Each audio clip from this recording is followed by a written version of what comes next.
চলে এসেছি আরও একটা নতুন ভিডিও তোমাদের সাথে শেয়ার করবার জন্য। তোমাদের সকলকে আমার চ্যানেলে ওয়েলকাম। তো আজকে একটা দারুণ মজার রেসিপি বানাচ্ছি সন্ধেবেলার জন্য। অবশ্যই বাচ্চাদের তো মানে এটা বাচ্চাদের জন্য বিশেষ করে।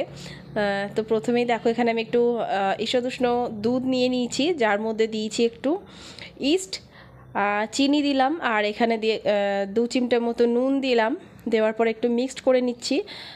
তো যতক্ষণ না চিনিটা মানে গলে যায় ততক্ষণ একটু মিক্সড করে নেব। তারপর এর মধ্যে দিয়ে দেবো দেখো 1 কাপ মতো ময়দা। তো খুব সহজে হয়ে যায়, খুব তাড়াতাড়ি। তবে হ্যাঁ, দুটো স্টেপ আছে, কারণ এটা মাখানোর পর আমাকে একটু 1 ঘন্টা মতো ওয়েট করতে হবে এটাকে, 1 থেকে 2 ঘন্টা মতো। তো যাই হোক, এখানে আমি তেল দিয়ে দিলাম একটু, যাতে হাতে না আটকে যায়। তো দেখতেই পাচ্ছ তেলটা দেওয়ার পর এখানে ভালো করে মাখিয়ে নিচ্ছি। জলের দরকার লাগবে না, মোটামুটি এখানে আর হয়ে যাবে। তো এটা মাখিয়ে নেবার পরে এটাকে এবারে আমি ঢাকা দিয়ে একটু রেস্টে রেখে দেবো 1 থেকে 2 ঘন্টা। যেহেতু ইস্ট দেওয়া আছে একটু ফুলবে, টাইম লাগবে। তো আমি এখানে দেখো 2 ঘন্টা পর এসেছি, আর এই ডোটা কিন্তু একদম ফুলে ডাবল হয়ে গেছে। তো এখন আরও একবার আমি একটু মেখে নিচ্ছি। আর এখানে দেখো কিচেন স্ল্যাবের ওপরে নিয়ে নিলাম, আর একটু তেলও এখানে আমি দিয়ে দিচ্ছি, যাতে এটা একটু মানে সুবিধে হয়। তো এখানে আমি 4টে টুকরো করে নিয়েছি।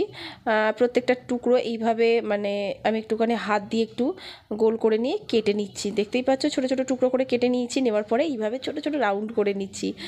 খুব তাড়াতাড়ি হয়ে যায়। আর দেখো রাউন্ড করে করে প্রত্যেকটা আমি একটুখানি মানে একসাথে মানে ফুলের মতো একটা বানাচ্ছি। তো এটা যেরকম খুশি করা যেতে পারে, তো আমার যেরকম মনে হয়েছে আমি সেরকম বানিয়েছি। আর এখানে দেখো প্রত্যেকটা এরকম ফুলের মতো যাতে দেখতে হয়, যখন এটা হবে মানে বানানো কমপ্লিট হয়ে যাবে দেখবে এরকম ফুলের মতো দেখতে লাগবে, খুব সুন্দর। তো এখানে দেখতেই পাচ্ছ সবকটা করে নিয়েছি, বানিয়ে নিয়েছি। তো এবারে এটাকে একটু ফ্রাই করব, যার জন্য গ্যাসটা জ্বালিয়ে নিয়েছি। আর এখানে ফ্রাইং প্যানের মধ্যে একটু তেল গরম করতে দিয়েছি। এবারে একটুখানি হাত দিয়ে না একটু মানে চেপে চেপে দিতে হবে, নাহলে কিন্তু যখন ভাজবো তখন কিন্তু খুলে যাওয়ার চান্স আছে।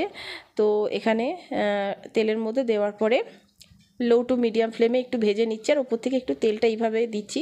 তো উল্টে পাল্টে একটুখানি ভেজে নিলেই হয়ে যাবে। তো দেখতেই পাচ্ছ হয়ে গেছে এটা। তো একটু ঠান্ডা করে নিলাম, যেহেতু গরম ছিল। তো এখানে সবগুলো বানানো হয়ে গেছে, আর একটা খুলে গেছিলো, সেই জন্য বললাম যে হাত দিয়ে চেপে চেপে নিতে হবে, নাহলে কিন্তু খুলে যাবে। তো এটাও খারাপ না, ছোটো ছোটো বলের মতো হয়েছে। তো এখানে আমি একটু চিনি মিক্সিতে একটু গুঁড়ো করে নিয়েছিলাম, মানে পাউডার বানিয়ে নিয়েছিলাম। তো সেটাই এর উপর থেকে আমি দিয়ে দিচ্ছি। ব্যাস, এটা কিন্তু একদম রেডি খাওয়ার জন্য। আর বাচ্চাদের কিন্তু দারুণ পছন্দ হবে, খুব সুন্দর লাগছে ফুলের মতো।